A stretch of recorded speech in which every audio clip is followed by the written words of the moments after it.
It was crazy because how did it happen? I'm sitting on my couch, watching The Sopranos, and I used to have an ability back in the days when my people used to ring. I used to hear from how it rang that my people was money or this was a problem. You know what I'm saying? So when I heard the phone ring, I just knew, like it rang, and then I just knew it was money. So I was falling asleep, and I looked, and it was like, yo, this is Ye. Um, can I speak to you? So naturally, I'm thinking someone's playing on my phone. So I'm like, who? And he's like, Ye, the artist formerly known as Kanye.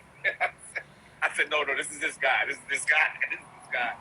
So he calls me, and we talked for hours at first, to tell you the truth. And then he called me the next day. We talked for hours, and then I just hit him again. I hit him out of the blue, just like positive energy or something. And he said, "Can we record tomorrow morning, 10 a.m.?" So I was like, "What?" And I was like, I'm still thinking. So the craziest shit is, we say 10 a.m. So in order for Drink Champs take 3 hours to 2 hours to set up. So literally, my guys had to be there at 7 a.m. So his plan landed at 9 something. He went straight to Racket. And all my guys are sitting there scared to death looking at him. And he's like, oh, N.O.R.E's not here yet? And then he went to McDonald's. And then I arrived, because he said he'll be there at 10. But I arrived at 9:20, and he was there. And I kid you not, he signed the paperwork. He just gave us his all. You know what I mean? And let me tell you something. This man... Another thing about you, man, you're so honorable, N.O.R.E, and humble. Right. Something I beat there was when the man said he named his daughter after. Yeah, you knew that. I knew that. You never said it. No, you know what's crazy? You brought me to the concert with Kanye West. I was with you, and he grabbed his... You was talking to Cody and Courtney, I believe, and Food Guard, and I was sitting to the side, and he grabbed his wife, and he grabbed her hand, and he said, "This is who we named N.O.R.E." That was the first time I actually heard it, and I was honored. I never actually used it because, and like I said, it's out the blue. He just called me and this happened. Word. And so you went. EFN is on his A game. Yes. Yeah. You in your A game, man. You so fucking. I'm looking at who told you, N.O.R.E, shut the fuck up. Me. Was it your wife? No, it was no, me. No. Was it Mr. Lee? No, it was me. Who told you, N.O.R.E, shut the fuck up this one? You know why? It was the pregame. When he kept calling me, I started to realize that he really likes to hear himself talk. So I said to myself, if he likes this off camera, he gotta like it on camera. So I just let him talk. Like, I didn't know certain things that he was gonna say. Like, I'm answering all calls today, letting people know like that was his views. It wasn't my views. You know what I'm saying? But I didn't think he was going to give it up. I didn't think he was going to drink. I definitely didn't think he was going to smoke. I thought he was going to be like, Smoke champs went up. Smoke champs went up. Smoke champs. Yesterday's smoke champs is not today's smoke champs. Yes. So, he smoke champs went up. Right. It was beautiful, Joe. It was like, I remember like the Pharrell moment, the Cameron moment. You know what I'm saying? It reminded me of this, but this guy is like, this is the first time people try to bootleg. Yeah, nothing bigger. Yo, listen, N.O.R.E. No, listen, you try to bootleg our episode. Like, this is the first time. I don't lie to you. I don't never lie to you. Your shit was the biggest shit in 10 years. Why? Right. You can interview Drake. You can interview Kanye. You can interview Jay-Z. Right. This man was dropping so much knowledge, bullshit, this, that. It's not your fault if he takes a shot at Talib Kweli. That's a big man. Right? I couldn't believe he was going there. Right. Me neither. With Big Sean, I couldn't believe he went there. Let me tell you a funny thing about Big Sean. Big Sean was scheduled to come on Drink Champs the day before, and he didn't come. I don't know if he canceled. Nasheem and Natanya. Better for him that he's coming after, because he got a lot to say now. Yeah. Better he's coming after. And yo, let me tell you something. I always say consistency is key. Man, you motherfuckers cracked the code. And let me tell you something. That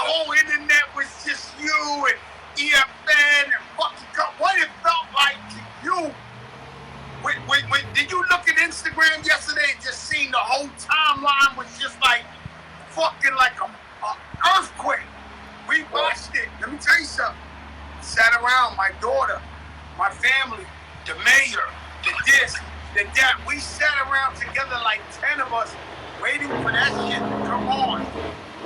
Like fucking Good Times. Like Good Times was coming on or some shit like, or the Martin Show with Biggie. Like we was like tuned in. Right. Did you know that he was gonna give you all that? Did you know like? No, you know, Joe. When we book artists, we always ask them what do they want. Like like if you want some liquor, you want some McDonald's, you want some Mr. Childs or whatever. We always ask. That's the only artist we didn't ask what he want. You know what I'm saying? Because we didn't expect him to play the game. We didn't expect him to drink. We didn't expect him to smoke. And like he's really on his Black Elon Musk type of wave. He said really, this is his peers. Jeff Bezos, Elon Musk. He's worth $9 billion. He said he's going to put himself as a human being on the stock market to make $1 trillion. He's taking himself public. Not a car company, not an airplane, not a clothing line, not a liquor. He said he's taking himself right. That's crazy. Public to get the tea. Right. And you said, what's the tea? And he said, oh, trillionaire. Go ahead. I'll tell you like this, Joe. This is the backstory that a lot of people don't know. So after the video is done, after the interview is done, he says that his flight is not till later. So he asks, can we get something to eat? So we go get something to eat with him, and we go to Prime 112. The cat is out the bag. We go to Prime 112. We go to the room upstairs, and I see the paparazzi. And so we have to go downstairs and be like, yo, this is my life. If y'all take pictures of this guy with me and the people know that he's on Drink Champs, like, this is messed up. Like, I know the paparazzi, you know what I'm saying? So the paparazzi flew from 4 blocks away, got a picture of him, but not with me. And then the next day he lost his passport, so he wants to hang out. I bring this guy to Carbone, Joe. I bring him to Carbone's, and I got bring him to all the good spots. Why you ain't take him to ZZ's? No, ZZ's was closed because it was a Monday. So I had to put jackets over him because I didn't want people to see us together because I didn't want people to put 2 and 2 together and they make 4. But I tell you this, man. We just got off the phone with the Twitter live chat for The Harder They Fall with Jay-Z and them. And one of the first questions that they asked Jay-Z, meanwhile, he's promoting his movie, and a guy goes on and says, well, Jay, did you see the Kanye West interview on Drink Champs? The biggest shit in the world. Your N.O.R.E. Yes. Your N.O.R.E. Yes. Fuck everyone is what I'm trying to tell you. That was the biggest interview in 10 years. They're liars. These people lie. That was the biggest. I'm going to tell you, my brother, if you fuck up, I'm going to say you fucked up. Yes. That was the biggest shit. In 10 years, these guys ain't even close. Right. Somebody got to get Drake talking wow flagrant to come close to that. Or because me, I was inspired. Right. The man said he's working on becoming a trillionaire. See, I got the Kanye West cut before. I seen when you got the cut. When Drake I seen the haircut with the little hoes and shit. Yo, you was on your shit, though. I'm sitting there. I said, oh, my God. This is the biggest shit in the world. I was on promo mode. Yeah. When Drake come up and get the Lover Boy tag. You know what I'm saying? Drake is coming. Drake is coming. We hope so. No. He been told you he was going to do it. Yes, he did. Right? He did. It's just a matter now he got to come. Right. Your man Big Sean said he can't wait. Yeah, I'm surprised he ain't there now. Well, he did $1 million worth of game. He came to Miami and he did $1 million worth of game. At the time, he was supposed to record with us, which is a blessing because, Fat Joe, we don't record 2 days in a row. So if he would have recorded, we wouldn't have been able to record Ye the next day. So it was a blessing that he canceled anyway. Right. Man, let me tell you something. The shit was pandemonium. Yeah. Price went up is an understatement. We got to make some other shit up. So now he goes, you say, so what did Jay-Z answer about the question when they asked Jay-Z on the Twitter. What did he say? Oh, he said he pretty much lets Jay have his own version of the truth. But he said the only thing that he did disagree with is that Just Blaze wasn't copying him. He said that Just Blaze was following the method of the album. You know what I'm saying? So what Jay said, Jay accused Just Blaze of being a copycat. He said that that Just Blaze copied everything that he did off the blueprint. And so Jay, when he addressed it, he said that, that's unfair because everyone was taught to make the same sound, the sampling soulful sound. So if Just Blaze did that after Kanye, it wasn't because he was copying them, it was because he was following the dynamics of the album. That's what Jay said. You know what I'm saying? We all think we them people. Right. You think you the guy. Yeah. I think I'm the guy. Yeah. Kanye think he the guy. Drake think he the guy. Jay think he the guy. And then there's the truth. Right. You know what I'm saying? Right. So Just Blaze, I'm going to be honest, if I have an opinion, I don't think he copied nobody because he got his own style, right? Right. But Kanye was on his shit. Right. Right? So, what shocked you the most about the interview? Maybe it was smoking the blunt, but what did he answer? What did he say? I knew he was going to say Fat Joe over John Rule. I knew that. We're not talking about that. Okay, Bobito? So if you thought somebody else was waiting for another answer, you got that fucked up. That's why I'm Cherry Benson, baby. That's right. Yo! What was the most? Well, I guess him just being vulnerable, him just trusting me. Like it was like, most Fat Joe, this, like most of the time you do an interview with somebody, you leave and you never see them again. It was like, afterwards, we not only went to Prime 112, he wanted to go shopping. So we went shopping with this guy and he went and bought. You went to Bar Harbor and all that? No, we went to Webster, I believe, on South Beach, and he bought all of the Balenciaga. Then the next day he took Mr. Lee and bought Mr. Lee like $7,000 worth of Balenciaga, and he was just vulnerable enough and just opening up to us. He was fucking with you, legendary. Yeah, like he stayed with us for 2 days, and we actually. When I shot the video with him, he made me buy him a $7,000 tank top. I thought it was $5,000. I told him about that. No, on camera. $7,000. I'll give you $5,000. I'll give you $5,000. $5,000 tank top. Right. Like this man's on another level. Right. And I'm glad that he got the vibe with you. He didn't seem crazy to you. He seemed normal. Tell me about him off the camera. Like, did he seem like a normal person to you?